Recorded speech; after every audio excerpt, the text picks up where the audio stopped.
is Dana, and I'm an Irish singer. I'm a recording artist, and for again, most of my adult life, I've been involved in commercial music, but also in Catholic and Christian music. So I recorded the Rosary with Father Kevin Scallon, a number of rosaries that have really travelled throughout the world. My husband and I wrote a hymn called Our Lady of Knock, and I wrote the theme song to the 1993 World Youth Day, which the song was called We Are One Body. So in 1991, my husband and I, we were aware of Medjugorje, and we had actually witnessed a complete transformation and conversion of someone very close to us. We had bought this lady a ticket to go to Medjugorje. She was very upset and angry and away from her faith at that time and did not want to go. She finally relented because she said, well, if you can't get the money back for the ticket, I'll go. She went a very angry, disturbed by many childhood memories, very difficult mother-daughter relationship. And my husband said, I'm nearly afraid to pick her up after a week, because if it wasn't a good experience, you know, she'll be even more angry. And he picked up a woman who was completely different. She was at peace with herself. She was at peace with her memories, her life.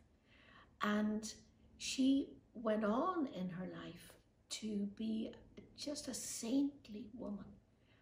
She said that when she knelt at the top of Krishava, she experienced the feeling of arms around her that she believed were her heavenly mothers, and that she found the mothering that she needed for healing. So in 1990, we went to pray about what we felt was a call in our lives to move from Ireland to America. And it was a very big decision. So we went to Medjugorje to pray about it. I think we both agreed that we don't need to see any miracles. You know, we don't need to see the spinning of the sun or any of the phenomenon that other people had seen. We just need to go and pray for discernment on what to do. The first night we arrived there, I remember speaking with a priest and a small group that were there together, and one of the girls said, you know, we arrived the night before last and I thought, how lovely that they light up the cross at the top of Krishava in the blue light all around it. And I said, that looks really lovely. I found out the next morning, she said, there was no electricity on Krishava. So it was really a heavenly light around the cross. So we went to the English Mass. It was a very simple Medjugorje then. There were no hotels. We stayed in someone's home with a group that we had come with. None of us knew each other really, but it was peaceful. It was beautiful. We did not see any of the miracles, the sun or whatever. So by about 3/4 way through the week, I think we were both thinking, well, you know, it wouldn't hurt to see something. You know, we wouldn't mind seeing something, so we could just have that memory to take back with us. But I was almost at the end of our stay there. We were at Mass in St. James's Church, and we actually got a seat. And my husband said that was one of the big miracles of Medjugorje, is to get a seat in that church, which was always packed. And then the priest at that time, I think was Father Philip, he announced, I think it was either before or after the Mass, I don't remember which, he said, well, we have a very famous person with us in the church today, and I would like to invite her to come up onto the altar, and I'm looking around to see who it could be. And then he said, I want to invite Dana to come up on the altar, and I'd like her to sing Totus Tuus, which was a song that my husband and I had written in 1979, actually, after Pope John Paul II came to Ireland. And I was totally shocked, because we had gone with a little group from Ireland. It was full of people from all over the world, and we didn't know Father Philip. And I thought, oh my goodness, how does he know? Why is he asking me to come up to the altar? And when I got up there, he told me that it was because our friends from New Orleans, Al and Paddy Mansfield, who were the founders of the Southern Regional Catholic Charismatic Conference, they heard that we were there. They were searching for us all week, and that if he would announce this from the altar, we'd be able to connect. And we really believed that that was it was God's way of telling us, the people who called for you to stand on that altar in that miraculous place were from America. And that's what we were praying about. Should we go to America? And we felt it was a piece of a puzzle that was saying yes. And of course, we kept on praying about it. We eventually did actually move to America. But what was the most stunning memory of that time was we went to Father Jozo's church, I think it was just outside of Medjugorje, and we bought some of the beautiful images of the face and the shoulders of Our Lady of Medjugorje, that very famous image of the statue. And we had about 3 or 4 images. And when we came back from visiting his church, we wanted to go and eat. And one of our group said, oh, let me take that for you. They were rolled up just in a little piece of paper. Let me take that for you, and I'll make sure I'll keep it in my room, and I'll give it to you in the morning. And so we said, okay. And the next morning when we met at breakfast, she was in tears, and she said, I am so sorry.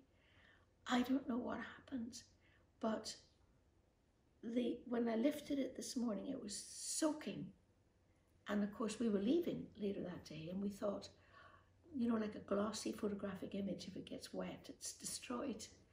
And she said, I don't know how it happened. And she hadn't opened it, but it was soaking wet. And we thought, well, maybe she left it under the radiator. And she said, we checked everything. The radiator wasn't on. There was no water in the room. I don't know what happened. And she gave us it, and we didn't actually unroll it until we were in the airport, and the images were perfect, perfect. So I happened to get a seat beside her on the plane, and she explained that she'd been thinking, how could it get wet? What happened? How could it be wet? Because when she looked at it, the image was soaked. And then she said that she had gone to Medjugorje a year after her husband had died. She had been through a bereavement course, and she went to Medjugorje to write her letter to her husband, and she was going to take it to the top of Krzyżewek. That day, the day on which we went to see Father Jozo's church, and she was going to burn the letter at the top of Krzyżewek. And that was like hopefully some kind of a closure on the grief she felt. When she went back to the hotel, the house we were staying in that day, she had left the images of Our Lady on the bed beside her, and she started to write her letter to her husband. She said, I wept, the tears flowed for hours and hours as I wrote that letter. She said, I just sobbed. And then she looked at me, and she said, Our Lady was crying with me, wasn't she? And I said, I don't know any other explanation. There was no water in that room. the image was soaking wet, and yet there was no discoloration at all on this glossy photographic print. It was perfect. And so we just accepted that could have been the only thing that happened. So I gave her that copy. I said, this is obviously for you. And we believe that that was a beautiful, beautiful miracle we witnessed just in one little life. You know, nobody's life is little, but what I mean is, of all the thousands of people who went there, that we would be able to glimpse that compassion, that mercy, that love that she was shown in that very difficult moment in her life. So that was our first visit.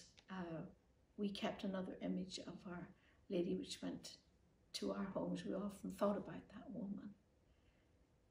I'd often heard people say that Medjugorje calls you to come back. You just don't decide. So 1991, after that, actually we did move to America. I lived there for 8 years, and then we returned to Ireland. But it wasn't until 2022 that we finally felt this definite call to go back. And it just kind of materialized for both of us at the same time. It was maybe August time. We said, we have to go, we must go, and we must go at the beginning of September. So closer to that date, when we were just beginning to look at flights and things, we called a friend of ours, a priest who took pilgrimages there. And he said, oh, well then you're meant to come with me, because my group's going on the 7th of September. So we thought, great. We could not connect with his group.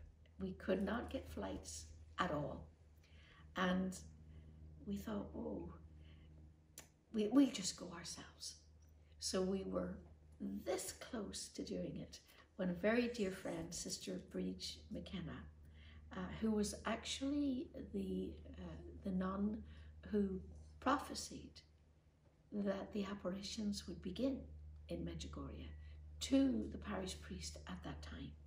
So she has a very strong connection with Medjugorje. She was visiting close to us and came to see us. And she said, we said, well, we're going to go to Medjugorje. And she said, well, you have to come with me, because we're going on the, I think, 16th or 17th of September. And her mission is the intercession for priests. She said, we're going to have a core group mission there, and you have to come with us. We got flights like that. But she was only going for 4 days, and we wanted to go to pray. So we wanted to go to pray again, like in our first visit, because, you know, we kind of felt like God was going to do something, or was calling us to do something, and we didn't know what. So we wanted to go there to pray about it and discern what we would do. So we had a wonderful time there with Sister Bridge and the priests. They left, and there was such a feeling of joy in Medjugorje.